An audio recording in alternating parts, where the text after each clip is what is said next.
Alors, mon rôle comme infirmière, conseil en prévention clinique, c'est de travailler avec les professionnels de la santé et de les aider à faire plus de prévention. Je pense que maintenant, c'est devenu un incontournable. On ne peut plus parler de maladies chroniques sans parler de prévention.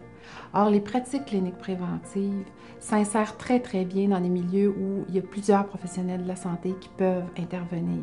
Un exemple de ça très concret, c'est les GMF. Les médecins ils font déjà beaucoup de prévention. On voudrait qu'ils continuent, puis ils peuvent même... Il faut penser qu'en implantant une pratique clinique préventive, on va ajouter à leur fardeau. Au contraire, on va partager les rôles. Donc, ils vont faire leur part, les infirmières vont faire leur part, les nutritionnistes vont faire leur part. Les pratiques cliniques préventives interpellent tous les professionnels de la santé. Les médecins, les infirmières, les dentistes. Mais les pharmaciens aussi sont interpellés, les hygiénistes dentaires sont interpellés. Donc, c'est important que tout le monde collabore. On va vraiment adapter la pratique à la réalité du milieu. On n'est pas là pour imposer quoi que ce soit. Premièrement, le milieu choisit quelle pratique clinique préventive parmi notre offre de services. Donc, ça peut être anciennes habitudes de vie, alimentation, cessation tabagique, promotion de l'activité physique. Ça peut être en dépistage d'hypertension, pour n'en nommer que quelques-unes. Mais le milieu choisit la pratique clinique préventive qu'ils veulent mettre en place et on va le faire selon le fonctionnement de la clinique. On va s'ajuster au fonctionnement de la clinique. On n'impose rien, on travaille avec le milieu pour vraiment travailler avec les ressources qui sont en place puis leur structure qui est en place.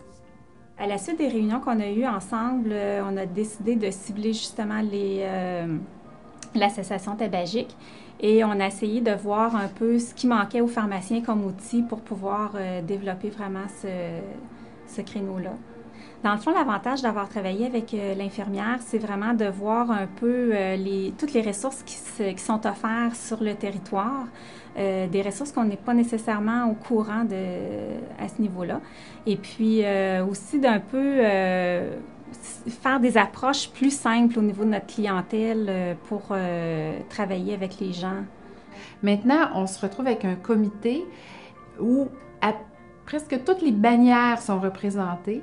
Ce sont tous des pharmaciens du territoire et on a tous en tête des activités qu'on veut mettre en place prochainement pour justement intégrer un peu plus de prévention dans leur pratique. Donc c'est vraiment, je pense que les limites, c'est vraiment là en travaillant comme infirmière conseil, la seule limite, c'est notre imagination. Puis qu'on a travaillé avec l'infirmière en pratique clinique, ça a développé une sensibilisation et puis là maintenant on se sent plus outillé, sans que ça nuise nécessairement à notre travail de tous les jours. C'est pas plus long pour nous. C'est juste qu'en étant sensibilisé, en connaissant les services qui existent, c'est rapide de donner l'information aux patients. Et puis, c'est ça, je pense que c'est vraiment une question de sensibilisation aussi. Des fois, quand on entre dans notre routine de tous les jours, on ne pense pas à épauler notre patient à ce niveau-là. Mais il y a vraiment des outils qui existent. Quand on voit qu'il peut y avoir une ouverture, bien, avec les petits trucs qu'on a développés, justement, on a pu amorcer des belles cessations. On fait un suivi à chaque semaine ou à chaque 2 semaines avec le patient et puis à date, on a eu vraiment des bons résultats. Un des éléments importants et facilitants dans mon travail, c'est d'avoir des gestionnaires qui croient beaucoup à la prévention. Le message que je voudrais donner à mes collègues, c'est vraiment de ne pas avoir peur d'embarquer dans les pratiques cliniques préventives.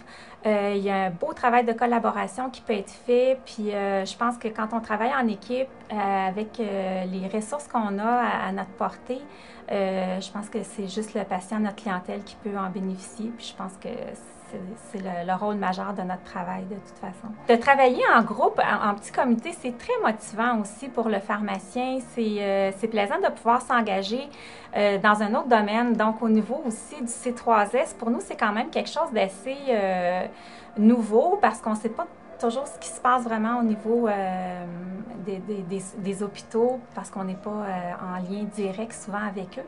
Donc, je pense qu'il y a un beau travail de collaboration qui peut être fait avec le réseau de la santé pour que le pharmacien communautaire prenne vraiment sa place.